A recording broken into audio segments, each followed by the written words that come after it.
आज इस वीडियो में हम नाइट्रोजन युक्त कार्बनिक यौगिकों में नाइट्रोजन के आकलन के बारे में चर्चा करेंगे।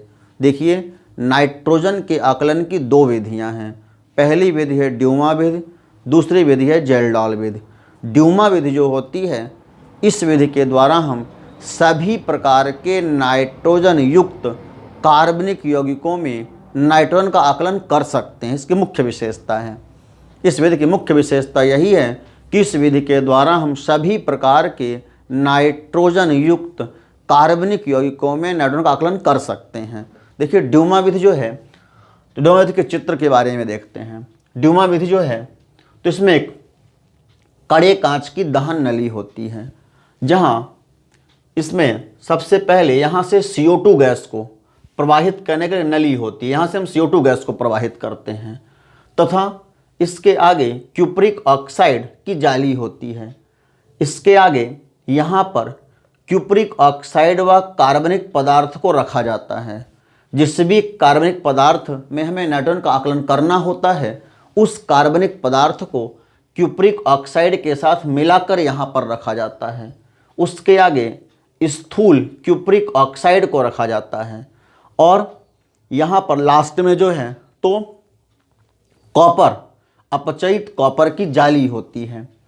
इसके बाद इस दहन नली को भट्ठी के द्वारा, एक भट्ठी और इसको गर्म किया जाता है, भट्टी के द्वारा इसको गर्म किया जाता है, तथा ये जो दहन नली है, ये दहन नली नाइट्रोमीटर, ये दहन नली जो है नाइट्रोमीटर के द्वारा जुड़ी होती है।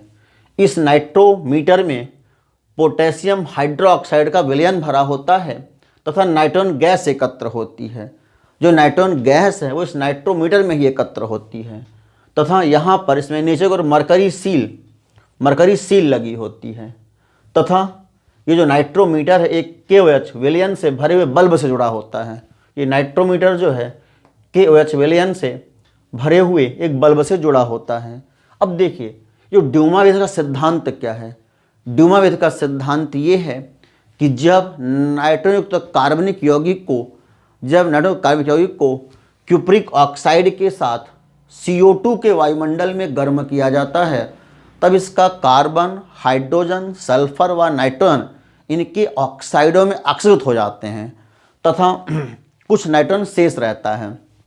देखते हैं, जब हम किसी भी नाइट्रोजन युक्त कार्बनिक यौगिक को क्यूप्रिक ऑक्साइड के साथ गर्म करते हैं CO2 के वायुमंडल में, देखिए कार्बन, हाइड्रोजन, सल्फर व नाइट्रोजन, किसी भी कार्बनिक यौगिक में जिसमें नाइट्रोजन होगा, ये मुख्य तत्व हो सकते हैं कार्बन, हाइड्रोजन, सल्फर, नाइट्रोजन। और जब इनको cupric oxide CuO cupric oxide के साथ CO2 के वायुमंडल में गर्म किया जाता है, CO2 के वायुमंडल में गर्म किया जाता है, तब इसका जो कार्बन है, कार्बन CO2 में ऑक्सीकृत हो जाता है, कार्बन CO2 में ऑक्सीकृत हो जाता है। हाइड्रोजन जो है, हाइड्रोजन H2O में, हाइड्रोजन H2O में ऑक्सीकृत हो जाता है। सल्फर जो है तो SO2 में, सल्फर SO2 में ऑक्सीकृत हो जाता है। नाइट्रोजन जो है, तो नाइट्रोजन का कुछ भाग जो है वह नाइट्रोजन के ऑक्साइडों में ऑक्सीकृत होता है। नाइट्रोजन का कुछ भाग जो है नाइट्रोजन के ऑक्साइडों में ऑक्सीकृत हो जाता है, और इसमें बनता है NO2, N2O, NO। ये नाइट्रोजन के ऑक्साइड हैं, nitrogen dioxide, nitrous oxide, nitric oxide, वह N2, वह अधिकांश नाइट्रोजन शेष रहती है। अब देखिए, जब ये गैसीय मिश्रण, जब इस गैसीय मिश्रण को तांबे की जाली, यहाँ पर तांबे की जाली है, जब इस गैसीय मिश्रण को तांबे की जाली में से प्रवाहित किया जाता है, तब इसमें जो ये नाइट्रोजन के ऑक्साइड हैं, जो नाइट्रोजन के ऑक्साइड हैं वह नाइट्रोजन बदल जाते हैं। जैसे देखिए NO2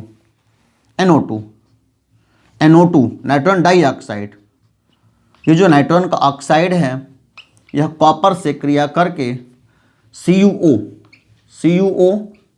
प्लस N2 में बदल जाता है। इसे बैलेंस करने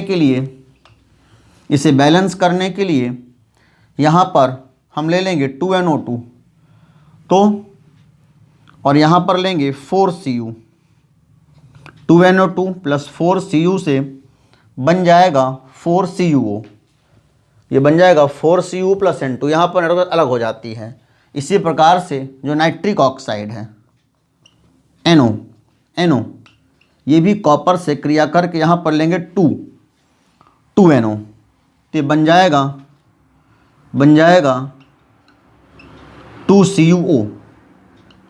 2CuO प्लस N2। इसी प्रकार से जो नाइट्रस ऑक्साइड है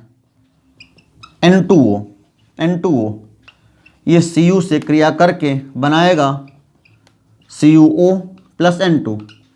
तो इस प्रकार से हम इसको कॉपर की जाली में से प्रवाहित करते हैं, तब नाइट्रोजन के जो ऑक्साइड हैं वो नाइट्रोजन बदल जाते हैं, वो नाइट्रोजन में बदल जाते हैं। अब इस गैसीय मिश्रण को, जब इस पूरे गैसीय मिश्रण को हम प्रवाहित करते हैं नाइट्रोमीटर में, जब ये पूरा गैसीय मिश्रण आता है नाइट्रोमीटर में, तब यहाँ पर CO2 H2O SO2, तब जो इनके ऑक्साइड हैं CO2 H2O व SO2 बाद इस KOH, यहाँ पर KOH विलयन भरा होता है, इस KOH में अशुद्ध हो जाते हैं। ये जो है इनके जो ऑक्साइड हैं यह पोटेशियम हाइड्रोक्साइड विलयन में अवशोषित हो जाते हैं, तथा जो नाइट्रोजन गैस है ये इस नाइट्रोमीटर में ऊपर एकत्र हो जाती है। यहाँ पर N2 गैस, यहाँ पर ऊपर नाइट्रोजन गैस एकत्र हो जाती है। अब इस नाइट्रोजन गैस का आयतन ज्ञात करके और निम्न सूत्र के द्वारा जो है तो नाइट्रोजन की प्रतिशत मात्रा ज्ञात कर ली जाती है। नाइट्रोजन की प्रतिशत मात्रा, इसका सूत्र होता है NTP पर N2 का आयतन, NTP पर N2 का आयतन गुणे 28 गुणे 100। NTP पर N2 का आयतन, नाइट्रोजन की प्रतिशत मात्रा बराबर NTP पर N2 का आयतन गुणे 28 गुणे 100 बटे 22,400 गुणे कार्बनिक